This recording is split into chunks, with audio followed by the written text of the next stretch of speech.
Okay, so my story tonight isn't about a pet peeve of mine. It's about something that I do that probably ticks off a lot of other people. And that is when I'm at the airport, I will run and shove and nudge and jockey my way to the front of the line so that I can beat everyone else onto the airplane. And just hearing that, some of you are probably a little bit peeved off at me already, but let me explain. I am terribly, entirely, irrationally, hopelessly terrified that there will not be any available bin space for my stuff when I get on the plane. Me and Rolly have been together for more than 20 years. Rolly is my black roller suitcase, and we go everywhere together. He takes care of my stuff, and I take care of Rolly.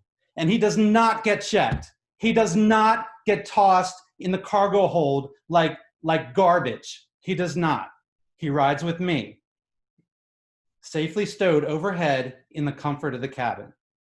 But the possibility that the bins may be full by the time that I get on the plane fills me with so much anxiety. I have to take medication, and I have to get to the gate 2 hours early just so I can stare down the gate agent, because the second that she calls my boarding group, I need to be on that plane.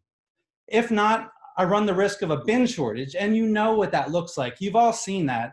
The guy who saunters onto the plane at the very last minute with his Starbucks and his giant bag full of who even cares, right? And then he sees that all the bins are already closed, and that smug look just like melts right off his face. Oh no. And then it's like, sir, we're gonna have to check that bag. And yeah, no, I can't. I just cannot. But I understand that that rubs some people the wrong way. So a few years ago, I was traveling on business with two other colleagues, and we were flying from California back to Baltimore. And Keith and I would be sitting together, and our other colleague, John, was somewhere else on the plane. Now, whoever booked our travel decided it would be a great idea if Keith and I sat in row 10. Row 10. Are you serious? Do you know what the bin space situation looks like for the people in row 10?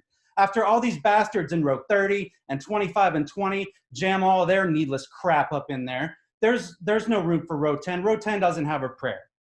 And row 10 doesn't even get called by its name. It's lumped in with something called all remaining rows.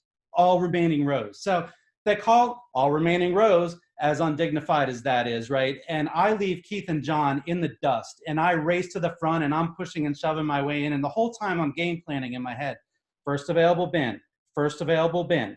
And sure enough, I get on the plane, I look back at row 10, no bin space back there. But oh, right here, over row 3, there's a spot. So I put Rolly up there, and I go back to my seat.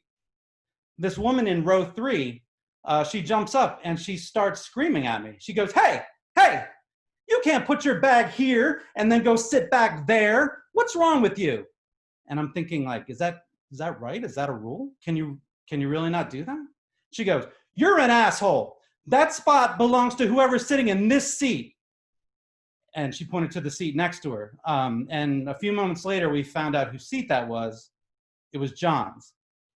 When John got on, there was no bin space for his bag. So John had to walk all the way to the back of the plane, struggle to store his bag back there, and then had to walk against traffic all the way back to the front of the plane. And when he finally got back to his seat, the woman goes, there's no room for your bag because some guy put his bag there and went and sat back there. And he's got to get kicked off this flight. So she jumps up, turns around, and looks at me again and goes, you're getting kicked off. And she gets the flight attendant.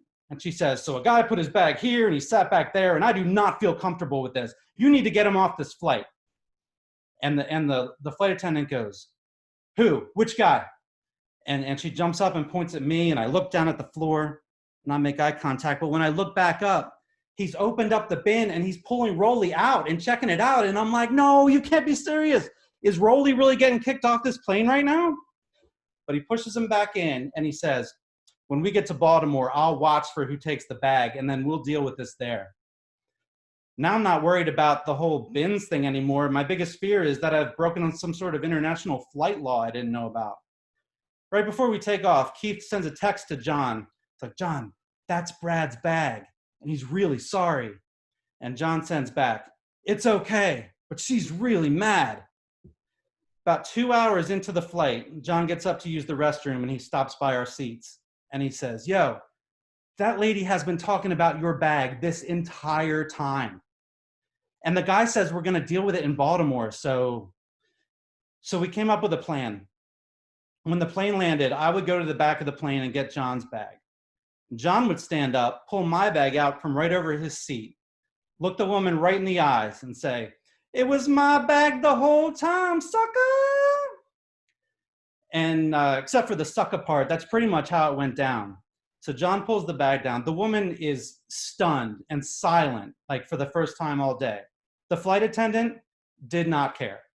But the three of us walked off that flight, walked up the jetway, like three across in slow motion, like we just pulled off some sort of Ocean's 11 shit. Now, if you think that that little episode put the fear in me to relax a little bit, maybe show some courtesy in the whole bin situation, well, you don't know me at all. Just a few months after that happened, I was traveling with my family. And I left my wife and two small children to fend for themselves while I raced up and tried to box out a woman who was traveling with an infant and a toddler just to be able to get onto the plane ahead of them. But seriously, if you had seen all the crap they were trying to carry on with them. Thank you.